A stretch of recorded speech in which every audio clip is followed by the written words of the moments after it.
வணக்கம் நண்பர்களே. அதாவது பார்த்துக்கிட்டிங்கன்னா, இன்னைக்கு என்ன மாரி வீடியோ பார்க்க போறோம்னா, நீங்க நோட் பண்ணி வச்சு பார்த்துக்கோங்க. இந்த இயர் வந்து ஒரு கர்ஸ் எண்ட் இயர்ன்னு சொல்லுவாங்க. அதாவது கர்ஸ் எண்ட் இயர் எப்படின்னா, யார் யாரெல்லாம் எது எதெல்லாம் அச்சீவ் பண்ணாம இருந்தாங்களோ, அதெல்லாம் இந்த இயர்ல நடந்துருக்கு. ஸோ அதனால தான் நான் வந்து இந்த இயரை வந்து கர்ஸ் எண்ட் இயர்ங்கிறேன். அதுக்கான உதாரணம் என்னன்னா, ஸ்டார்டிங்லேருந்து வருவோம். ஸ்போர்ட்ஸ் சம்மந்தப்பட்ட ரிலேட்டடாக சொல்கிறேன். எனக்கு கிரிக்கெட் மட்டும் தான் தெரியும். நான் கிரிக்கெட் மட்டும் தான் பார்ப்பேன். ஸோ அதில் மட்டுமே பார்த்தீங்கன்னா 4 கர்ஸ் வந்து நடந்திருக்கு. ஸ்டார்டிங் பார்த்தீங்கன்னா ஜனவரி மாதம் ஒன்று நடக்குது. பிப்ரவரி மாதம் சாம்பியன்ஸ் ட்ராஃபி, அதாவது மென்ஸுக்கான சாம்பியன்ஸ் ட்ராஃபி நடந்தது.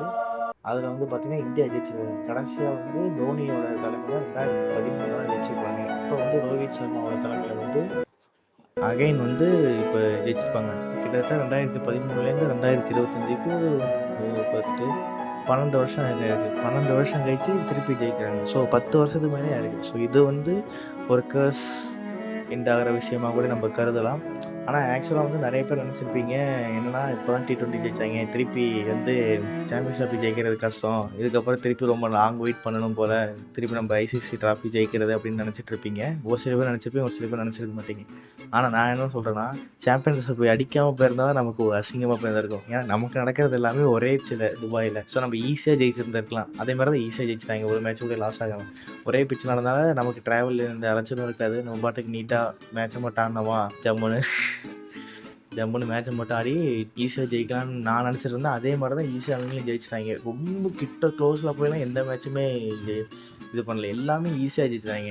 மற்றவங்களுக்கு டீமுக்கு தான் ட்ராவல் அலைச்சலாக இருந்திருக்கும். அது நமக்கு ஒரு பெனிஃபிட்டு. ஸோ வருஷம் இந்த மாதிரி நடந்துச்சுன்னு வச்சிங்களேன், அவ்வளோதான், எல்லா ட்ராஃபியும் நமக்கு தான். ஸோ அந்த கர்ஸ் எண்டில் கர்ஸ் எண்டானது ICC சாம்பியன்ஸ் ட்ராஃபி மென்ஸு. அப்படியே வந்தீங்கன்னா இதுதான் நடக்குமான்னு நினச்சேனே, நடந்துடுச்சு அப்படிங்கிற மாதிரி மே மாதம் நான்லாம் சத்தியமாக நினச்ச கூட பார்க்கல இது RCB இந்த வருஷம் கப் அடிப்பாங்கிட்டு. ஆனால் உள் மனசுக்குள்ளே லைட்டாக தோணிக்கிட்டு இருந்தது அடிப்பாங்கன்னு.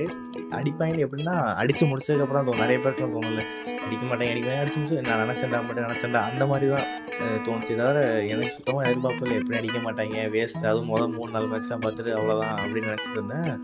பார்த்தா கப்பு அடிச்சிட்டாங்க. கப் அடித்தது வந்து பிடிக்கலையே அப்படின்லாம் கேட்காதீங்க. இப்போ எனக்கு சந்தோஷம் தான். RCB கப் அடிச்சது, விராட் கோலிக்கு ஒரு IPL ட்ராஃபி கிடச்சிது, அது மட்டும்தான் அவர் விட்டு வச்சுருந்தார், அதுவும் கிடச்சிச்சு. அதுவும் இப்போ 18th சீசனில் கிடச்சிது. ஸோ இதெல்லாம் பெருசாக எனக்கு இதெல்லாம் அந்த மாதிரி நம்பிக்கையெல்லாம் கிடையாது. கடவுள் நம்பிக்கையில் எதுவும் இதெல்லாம் ஒரு யூனிவர்சல் திங்ஸ் போல் அந்த மாதிரிலாம் நடக்கணுன்ட்டு அது மாதிரி நடந்திருக்கு. ஸோ அதை நினச்சி எனக்கு சந்தோஷம் தான். ஆனால் என்னென்னா கரெக்டாக 18th இயரில் கப் அடிச்சிருக்காங்க. ஆனால் ஆக்சுவலாக பஞ்சாப் அடிச்சதால் பஞ்சாபுக்கு அது ஒரு கர்ஸ் எண்ட் இயர் தான். அதை கூட நீங்கள் நோட் பண்ணிக்கலாம். அதாவது பார்த்தீங்கன்னா ஃபைனல்ஸ் நடக்கிற 2 டீமுமே கர்ஸ் எண்ட் டீமாக தான் இருக்கும். ஒன்று மட்டும் இல்லை, அதாவது 2 டீமுமே அடித்தா கூட ரொம்ப வருஷம் கழிச்சு ட்ராஃபி அடிக்கிற மாதிரி, ஃபஸ்ட்டு ட்ராஃபி அடிக்கிற மாதிரி தான் இருந்திருக்கும். ஒரே ஒரு இடத்த மட்டும் தவிர்த்து, அது என்ன இடம்னு அடுத்த இது வரும், அதில் தான் அது என்னடா உளர்ற. RCB கப் அடிச்சிருப்பாங்க மே மாதத்தில். ஸோ அவங்க 18 வருஷம் கழிச்சிருக்காங்க. அது ஒரு கர்ஸ் இந்த இயர்ஸ். அதாவது இந்த 2025 எல்லாமே நல்ல நல்ல விஷயமா நடக்குது. லைஃப்பை தவிர என் வழக்கு நாசமாக போயிட்டுருக்கு. ஆனால் பார்க்குற விஷயம்லாம் ஸ்போர்ட்ஸ் பார்க்குற விஷயம் இன்னும் நிறைய ஃபுட்பால்லாம் நிறைய இது மாதிரி 100 வருஷம் கழிச்சு நிறைய வருஷம் கழிச்சு தான் ஜெயிச்சிருக்காங்க அப்படின்னு சொல்கிறாங்க. அதெல்லாம் என்னன்னு தெரியல, நமக்கு அதை பற்றின ஐடியா கிடையாது. கிரிக்கெட்டை பற்றின ஐடியா மட்டும் தான் தெரியும். கிரிக்கெட் பார்க்குறதுனால இது சொல்கிறேன். ஸோ அது ஒரு எண்டாக இருக்குது.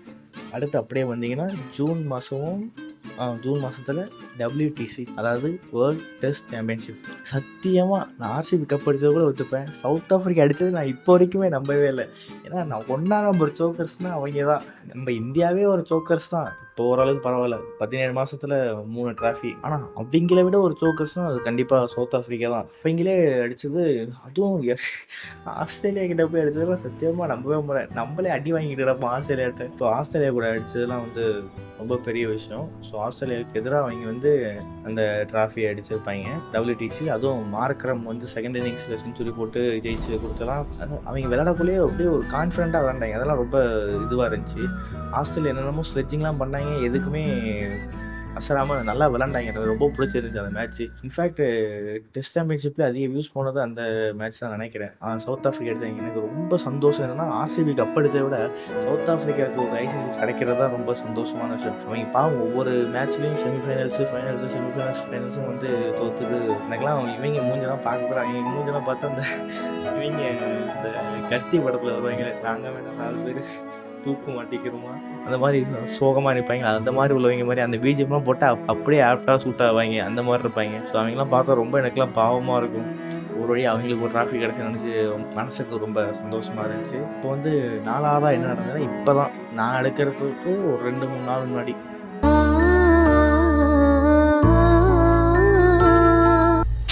Women's world cup. இது யோசிச்சு பாருங்க, இது 1973லேருந்து கிட்டத்தட்ட 50 வருஷம் கழிச்சு உமன்ஸ் வேர்ல்ட் கப் வந்து ஜெயிக்கிறாங்க. நம்ம எப்பப்பயோ ஜெயிச்சிருக்க வேண்டியது, இங்கிலாண்டோட ஜெயிச்சிருக்க வேண்டியது. இங்கிலாண்டோடலாம் கேவலமாக தோற்றுருக்கோம். அதுவும் இல்லாமல் இந்த மேட்ச் வந்து நம்ம ப்ரூவ் பண்ணியிருக்கோம். இந்த இதுலேயே என்னன்னா, செமிஃபைனல்ஸில் வந்து 339 ரன் ஹையஸ்ட் ஓடி ரன் சேஸ் எடுத்துருக்கோம். ஆக்சுவலாக இந்தியா வந்து 200க்கு மேலே ரன் சேஸ் பண்ணி 10-12 வருஷம் ஆகுதுன்னு சொல்லியிருந்தாங்க. அது முடிஞ்சது. அதுவும் 330 நான் நினச்சி கூட பார்க்கவே இல்லை. நான் செகண்ட் இன்னிங்ஸ் மட்டும் தான் பார்க்க ஆரம்பித்தேன். இந்த மாதிரி அந்த ஜெமீமா அடிச்சிருக்கிறதுலேருந்து தான் பார்க்க ஆரம்பித்தேன். பார்த்தா ஜெயிச்சுருவாங்க போல் அப்படின்னு நினச்சிட்டு இருந்தேன். அதே மாதிரி ஜெயிச்சுறாங்க. ஐயோ நீங்கள் வந்து சர்க்காசமாக எடுத்துக்காதீங்க, ஜெயிச்சுருவாங்கன்னு சந்தோஷமாக தான் நினச்சேன். அது மாதிரி நினச்சிட்டு இருந்தேன். அதே மாதிரி நல்லா ஆட்டிருந்தாங்க. எனக்கு உமன்ஸ்லலாம் பெருசாக இன்ட்ரெஸ்ட்டாக கிடையாது. நான் செமிஃபைனல்ஸு அதுக்கு முன்னாடி ஆஸ்திரேலியா மேட்ச் பார்த்தேன். Australia versus India match. அதில் இந்தியா படுதோலி எடுத்துருப்பாங்க. அவ்வளோ ரன் அடிச்சும் கேவலமாக தோற்பாங்க.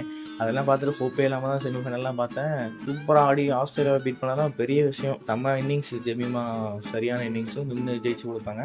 அப்படியே கட் பண்ணி ஃபைனலில் வந்து அதே இன்னிங்ஸை லாரா அடிச்சுட்டு இருப்பாங்க. லாரா அடிச்சுட்டு இருக்க பார்த்தா சரி அவங்களும் இன்னும் ஜெயிச்சு கொடுத்துறோம். பார்த்தா நம்ம டீமு கேவலமாக ஃபீல்டிங் பண்ணாங்க. ஏகப்பட்ட கேட்ச் விட்றாங்க, ஏகப்பட்ட போர் விட்றாங்க.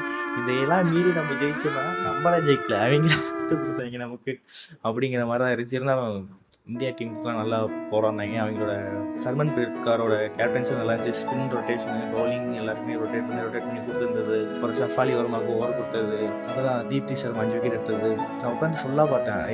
எனக்கு என்னமோ தோணுச்சு இந்தியா ஜெயிப்பாங்கன்ட்டு. ஆனால் நான் வந்து பார்க்கக்குள்ள 2 எது ஜெயிச்சாலும் சந்தோஷம் தான் அப்படின்னு நினச்சிருந்தேன். எனக்கு லாராவோட பேட்டிங் பிடிச்சி, லாரா வந்து நல்லா ஆட்டிருந்தாங்க இந்த லீக் மேட்ச் ஃபுல்லாகவே.